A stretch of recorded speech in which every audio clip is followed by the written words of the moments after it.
The Raiders just got hit with a harsh reality check about this roster, and it's the kind of criticism that makes Raider Nation stop and think, all right, are they actually seeing something, or are we just tired of hearing the same doubts every offseason? Because while an underrated receiver is getting an eye-opening take before the season, Raheem Mostert is saying something Ashton Jeanty needs to hear. So yeah, there's a lot going on, and this could be the next big thing. There's always that point in the offseason where the excitement starts getting loud, and then somebody from the outside walks in, throws cold water on the whole thing, and says, hold on, prove it first. And that is exactly where the silver and black just got hit. Because after all the optimism around Clint Kubiak, after drafting Fernando Mendoza with the #1 pick, and after looking at this offense like maybe there's finally a real plan here, ESPN's Bill Barnwell came out and ranked the Raiders running back, wide receiver, and tight end group all the way down at 26. And I'm not going to lie, when you first hear that, it feels disrespectful. It feels like people still look at this roster and see the same broken offense from last season. But then you sit with it for a second, and that's where the uncomfortable part starts creeping in. Because even though Brock Bowers is still that guy, and even though Ashton Jeanty still has the talent to become a centerpiece, there are questions here that Raider pride alone cannot erase. Barnwell basically said there are two exciting young players, but neither had the kind of 2025 season people expected. Bowers dealt with that knee issue, and even though the flashes were still there, the full takeover never really happened. And Jeanty, man, that one stings a little because we all wanted him to come in and instantly look like the Boise State monster. Instead, he got trapped in a messy offense behind a bad infrastructure and still had moments where he didn't finish runs the way people expected. Now, I'm not out on Jeanty. Not even close. But I understand why people are nervous. The NFL does not care what you were in college. It asks you every week, can you do it here against grown men when everybody knows what's coming?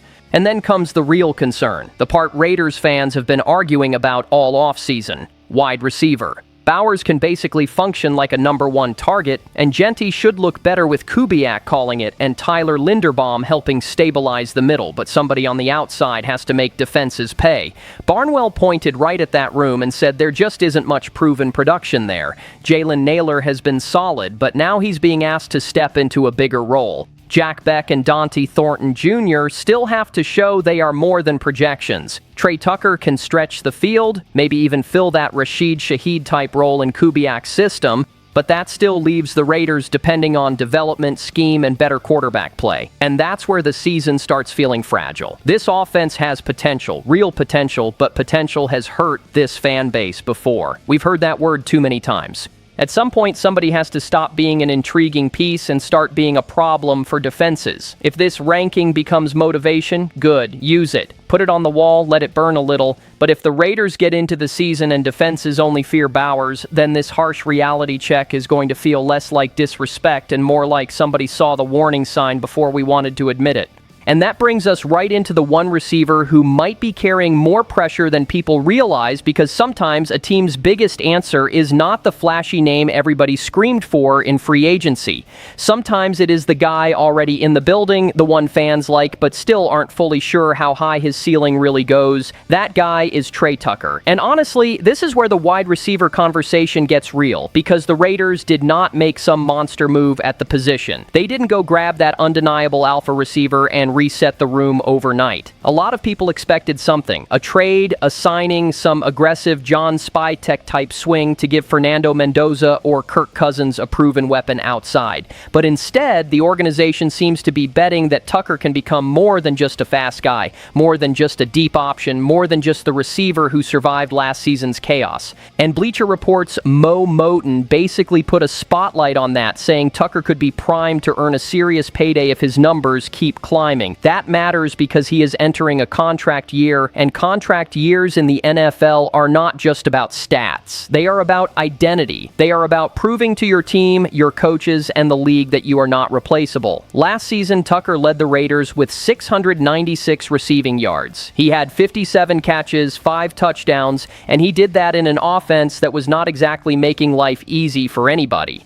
After Jacoby Myers was traded, Tucker became the lead guy almost by default, and that's where the debate starts. Was he just the best receiver in a weak room, or is he actually ready to become something bigger? That question is not going away until Sundays answer it, and Clint Kubiak sounds like he already sees something in him. He talked about Tucker's play style, his teammate energy, the way he fits what this staff wants to be about. When a new coaching staff walks in, everybody has to reintroduce themselves. You can be drafted by the old regime, praised by the old coach, loved by the old coordinator, and it means nothing if the new staff doesn't believe in you. Tucker won Kubiak over quickly, and that tells me he is doing more than just running fast in shorts. Kubiak said he has to be a playmaker, and then he added, "Let's see what else we can get out of him." That line is important. That is a coach saying, "I like what you are, but I need to find out what you can become when the offense actually leans on you." And Tucker's career has been strange too. He is only going into year 4, but he has already dealt with 7 different offensive coordinators. 7. That is learning a new language every year and still being asked to play fast on Sundays. But instead of complaining, Tucker said he has learned different schemes, different terminology, different coaching points, and now maybe that experience actually helps him. I respect that because a lot of players get swallowed by instability. Tucker is trying to turn it into an advantage. But here's the truth Raider Nation has to face. Being liked by Kubiak is not enough. Being fast is not enough. Being the best receiver last year is not enough. This season, Tucker has to prove defenses need to adjust for him. He has to make safeties hesitate. He has to punish single coverage. He has to become the kind of player who makes that 26 ranking look lazy. And if he does, the conversation changes fast. Not just for the Raiders offense, but for Tucker's future, his contract, and the way this whole receiver room is viewed. But while the receiver room keeps taking all the heat, there is another player sitting right in the middle of the Raiders' future who might be closer to breaking through than people outside the building understand. Because from the outside, people see the numbers and start debating value, draft position, expectations, all of that. Inside the building, teammates see something different. They see how a guy moves when the pads come on. They see how defenders react after contact. They see the plays that never make the national debate. And that is why Raheem Mostert's comments about Ashton Jeanty hit so hard.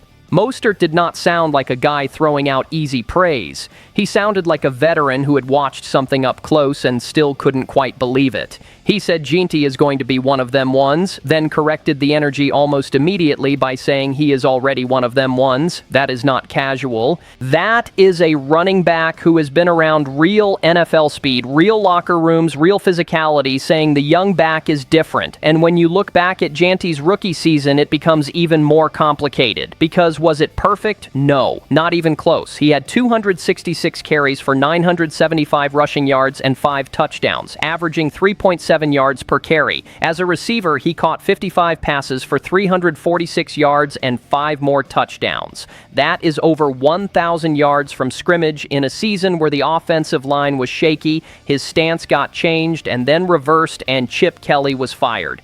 That is not a clean environment for a rookie running back. That is chaos with a helmet on. And still, he forced 61 missed tackles. Still, he graded out respectably. Still, the flashes were sitting there like sparks under all the dysfunction. Mostert talked about seeing Jeanty run over defenders and just keep going, not once, multiple times.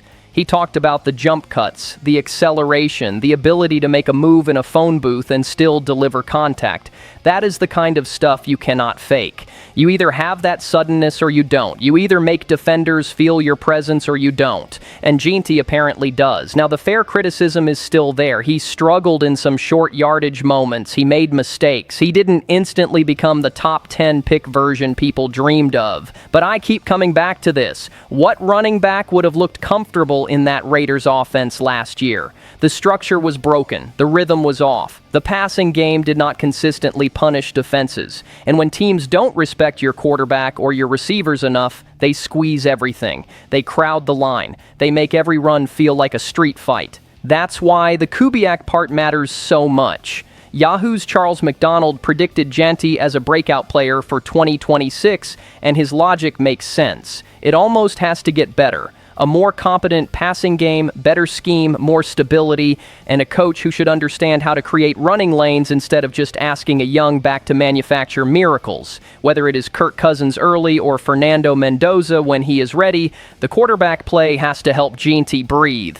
And if that happens, we might finally see the version of him that made the Raiders fall in love in the first place. But the pressure is real now. Year 1 gave us flashes. Year 2 has to give us confirmation. Because if Mostert is right, if Jeanty really is one of them ones, then the Raiders are not just hoping at running back. They may already have the engine of this offense sitting right there waiting for the rest of the machine to catch up. And now we get to the part that might decide whether all of this potential actually turns into something real, because talent is one thing, but leadership inside a volatile franchise is something completely different. The Raiders have lived through noise, resets, half resets, emotional press conferences, big talk, broken plans, and seasons where the building felt like it was fighting itself.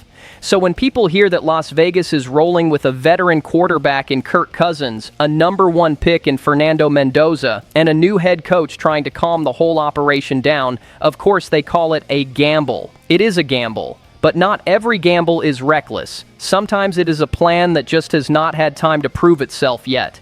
And that is where Sam Darnold's comments about Klint Kubiak matter. Darnold knows him. He has been inside that offensive world. He understands what Kubiak is like when things are not clean, when quarterbacks are developing, when pressure starts stacking up. And instead of warning people, he basically said Raiders fans should feel good about it. He said Klint's going to be great, and the biggest reason was not some flashy scheme answer or fake genius label. It was his level head. That might sound simple, but for this franchise, it is enormous. Darnold said Kubiak does not overreact when something goes wrong. He keeps it steady, and man, tell me, that does not hit a nerve. Raider Nation has seen what panic looks like. We have seen what emotional whiplash does to a locker room. We have seen old school yelling get mistaken for leadership. But today's NFL player does not need somebody throwing chairs just to prove he cares. He needs clarity. He needs consistency. He needs a coach who can correct without losing the room. That is what Darnold is describing. And then there is the quarterback situation, which might be the most delicate part of the whole season. Fernando Mendoza being the number 1 pick creates instant pressure. Fans want to see him. Media wants the timeline. Every incompletion from Cousins will turn into a social media argument. Every preseason throw from Mendoza will be treated like prophecy. But Kubiak seems willing to slow it down. Mendoza has even been working with the threes, which is unusual for a number 1 overall quarterback, but maybe that is the point. Maybe they are refusing to let outside pressure rush the development. Darnold compared the situation to his rookie year, when he had Josh McCown as that steady veteran voice. He said having Cousins there for Mendoza could be a blessing, not necessarily as some forced mentor storyline, but as a constant presence the rookie can bounce things off of. That matters, because quarterback development is not just arm talent and playbooks, it is surviving doubt. It is learning how to handle a bad practice without spiraling. It is understanding defensive disguise, protection calls, locker room rhythm, and the emotional weight of being the guy. Cousins can help with that, even if he is also competing to play. And Kubiak having the patience to let Mendoza play when he is ready instead of when the noise gets too loud could be the most important decision he makes. Still, this is where everything tightens. Patience only works if the team stays competitive. Stability only feels wise when the offense starts moving. If Cousins struggles, the pressure will come fast. If Mendoza flashes, the chants will get louder. And Kubiak's calm will be tested before anybody in that building is truly comfortable. That is the real test here. Not whether the plan sounds smart in June, not whether the quotes feel good, but whether this staff can hold the line when the season starts pushing back. Maybe that is exactly why Darnold's words matter. Maybe the Raiders finally found a coach who will not get dragged around by the storm. Maybe for once the plan is stronger than the panic. So now Raider Nation sits in that familiar place between scars and belief. The outside world sees questions. We see questions too. But we also see Brock Bowers fighting back, Ashton Jeanty waiting to explode, Trey Tucker chasing respect, Fernando Mendoza developing, Kirk Cousins steadying the room, and Klint Kubiak trying to build something that does not collapse at the first sign of heat. Nothing is guaranteed, not with this team, but there is a pulse here, and it feels real enough to argue about. So tell me where you stand, because this season is starting to feel like one long answer to one painful question. Are the Raiders finally building it right? Just win, baby.